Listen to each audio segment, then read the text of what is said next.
Sebetulnya Sunaragi itu warisan Matangaji. Kalau warisan Matangaji, artinya orang Mertasinga yang mewarisi. Atau Kanoman lebih berhak. Tapi politik saat itu kan Belanda.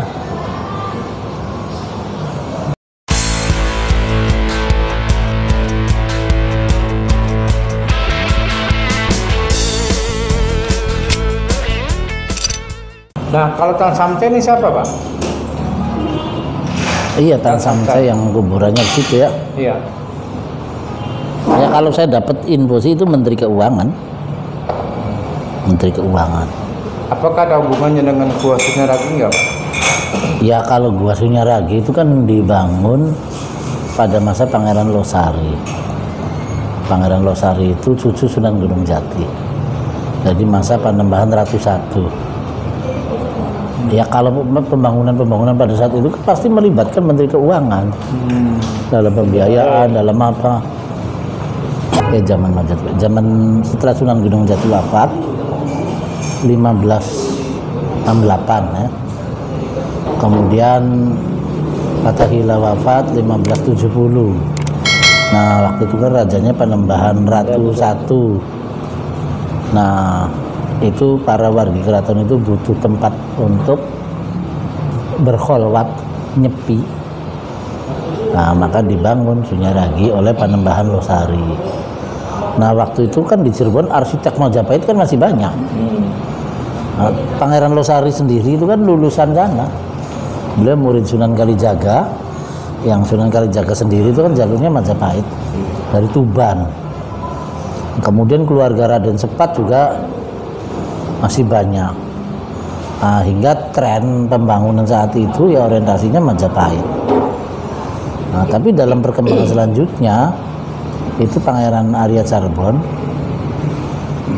1720 itu kan membangun Sunaragi ini ya dengan seleranya sendiri kan. Sebelumnya kan Majapahit. Nah, makanya Pangeran Arya Carbon itu rupanya seleranya itu atau pernah main ke Cina atau gimana ya, itu arsiteknya itu dipanggil dari Cina. Nah kemudian Sunaragi itu disitrakan oleh Pangeran Arya Carbon ini untuk istana musim panas. Ya sebetulnya Sunaragi itu ada di tengah telaga, ada di tengah danau. Yang pasokan airnya itu kan dari bendungan Kedung Pecut. Istilahkan Taman Sari itu ya? Terus sirkulasi airnya itu kan pakai tenaga gravitasi ya. Mungkin di situ juga ada kincir-kincir untuk memutar, menyiasati air berputar itu. Nah kemudian dari pihak keraton ada yang berkhianat, cerita ke Belanda. Nah akhirnya arsitek dari Tiongkok itu dibunuh karena Belanda karena berontak, dan sampai kemudian ya benar digunakan sebagai perang, sebagai alat perlindungan. Jalur-jalur bawah tanahnya rumit Pak, sirkulasi airnya rumit. Tempat mandi berarti kan ibarat akuarium loh. Sirkulasi sampai kemudian bening. Iya. Nah terus sampai Sultan Matangajinya kan terbunuh. Yang pengkhianat tadi itu namanya Ki Muda. Siapa? Ki Muda. Ki Muda itu yang menurunkan Sultan Arif tuh. Makanya sekarang orang pengen menurunkan itu. Yang main bunuh, main rampok, main rebut kan orang Belanda sebetulnya. Dan itu memang zamannya pembangunan Sunaragi. Salah satunya ada. Apa Sunaragi masuk cara kuasa Tuhan? Itu Belanda. Sebetulnya Sunaragi itu warisan Matangaji. Kalau warisan Matangaji, artinya orang Mertasinga yang mewarisi. Atau Kanoman lebih berhak. Tapi politik saat itu kan Belanda. Jadi kalau saya yang gosok, Kanoman tuh bisa turun, bisa ngerebut. Iya, makanya kenapa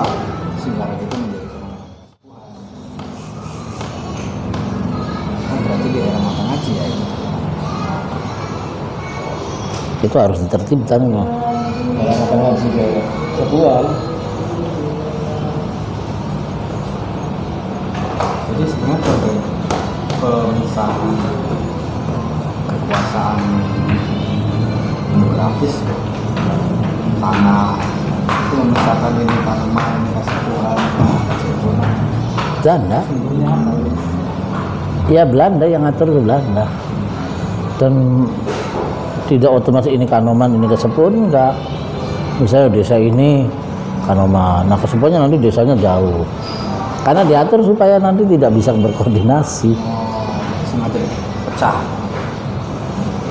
Itu Belanda. Titiknya mana aja kalau sebaran Ada sih, ada catatannya di Profesor Sobana. jadi itu memang politik pecah belah di situ. Iya. Teritorial kekuasaannya sengaja pencelok. Iya. Pokoknya yang diharapkan itu bertempur. Kan dulu hubungan antara Tionghoa dan Keraton itu mesra. Itu setelah Belanda itu kan dia adu. Iya. Ya Belanda itu. Masuk memunculkan tiga kekuasaan itu ya. Iya.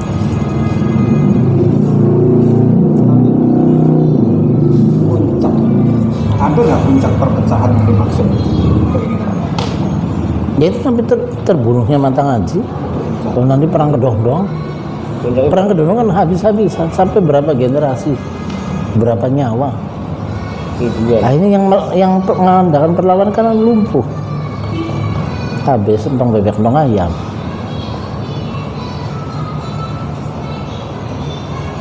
Ya kalau ada 4 generasi, ya misalnya Mata Ngaji, Pangeran Surya Kusuma, terus Pangeran Lubang, Pangeran Panduk, ya 4 lah yang jelas melawannya. Kalau zaman Pangeran Rahmat sih ada letupan kecil sih skalanya. Kalau sampai ke perang Kedondong sih katanya besar banget. Iya, yang paling besar Kedondong. Kemarin itu puncaknya dong. Iya. Kemarahan pangeran. Yang hidup kayak mati, Berapa kelompok itu? Banyak. ya yang Cirebon pro Belanda sama Cirebon anti Belanda. Yang pro Belandanya. Kelompok. Iya.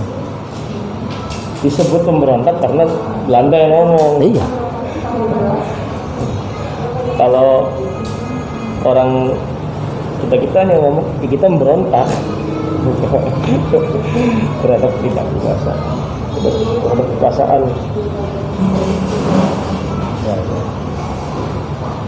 Kan dulu ada kapten Cina, ada kapten Arab, ada kapten itu. Ya itu udah ngadu-ngadu itu. Sengaja dimunculkan sektoral ya. Ya Belanda itulah.